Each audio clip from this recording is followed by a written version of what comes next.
Hi friends, a little update on the one and only Bob, some good news. It shipped, it went out. It went out yesterday, and it is on track to be here Monday. So it looks like the holdup was that it hadn't left the warehouse, the Scholastic warehouse yet.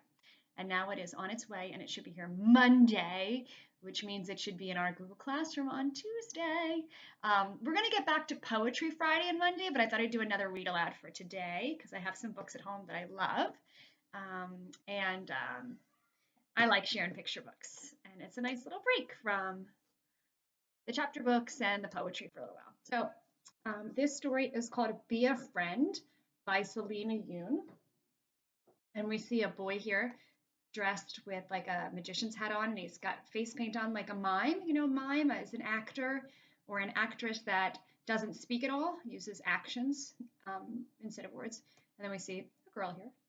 And the blurb on the back says, Dennis was an ordinary boy who expressed himself in extraordinary ways.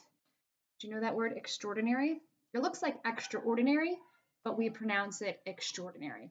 I'm sorry, you might hear Nicholas. He's upstairs. He's upstairs on the phone with his friends. Some pretty cool pictures here before the story even begins. Be a Friend by Salina Yoon. Dennis was an ordinary boy.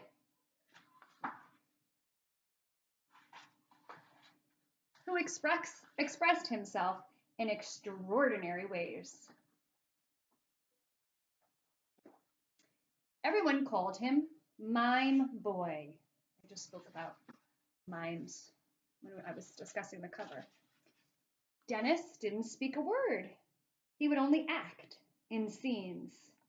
I would say one of the most famous things you may have seen mimes do is they go like this,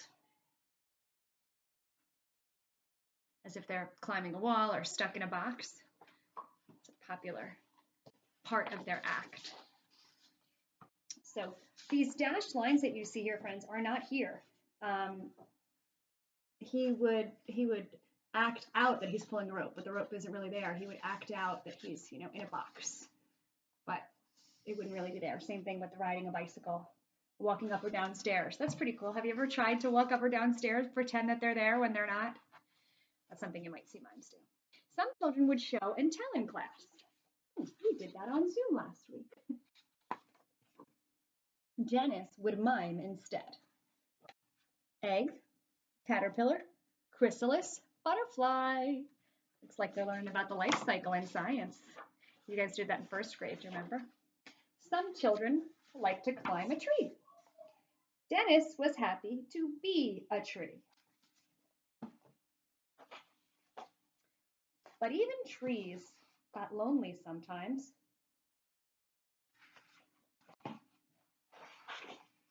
Dennis felt invisible. It was as if he were, I'm trying to read the screen, and the screen is backwards to me. It was as if he were standing on the other side of a wall until one day Dennis kicked an imaginary ball. And someone caught it. Her name was Joy. Nice name. There was no wall between Dennis and Joy. It was more like a mirror. In my family, because my family's from New York, we say mirror, but mirror is the correct way to say it. They saw the world the same way. Oh, look. They're miming that they're on a seesaw together. Dennis and Joy didn't speak a word because friends don't have to.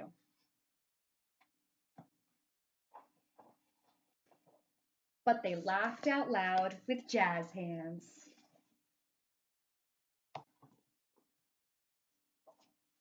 For all the world to see.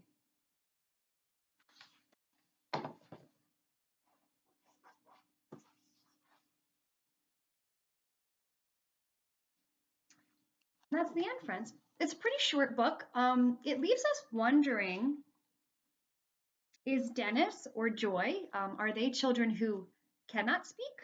When we did our autism unit in April, we learned about autism and how some of the people who have autism cannot speak. And there are some people who can't speak because of some other reason, not just autism. So, are dentists enjoy people who can't speak, or do they choose not to speak? Sometimes people don't speak because they are nervous or worried. But dentist is different, and so is joy, and they're able to be different together. And the truth is, we're all different. None of us are the same. No two of us are the same. And there's a book back in the classroom at Mel Lake that I wish I had brought home. Maybe I can find it on YouTube. It's called You're Different and That's Super. Um, and yeah, that's my lesson for today. Being different is pretty cool, makes things interesting. And I love that we can be friends no matter how similar or different we are from other people. So tomorrow is Friday. Whoop whoop. And we'll do some poetry, I think, again tomorrow. We will have Friday fun. I have something planned. And I have a mystery reader. And well, our read aloud will likely be poetry. All right, friends. Have a great day. I'll see you later.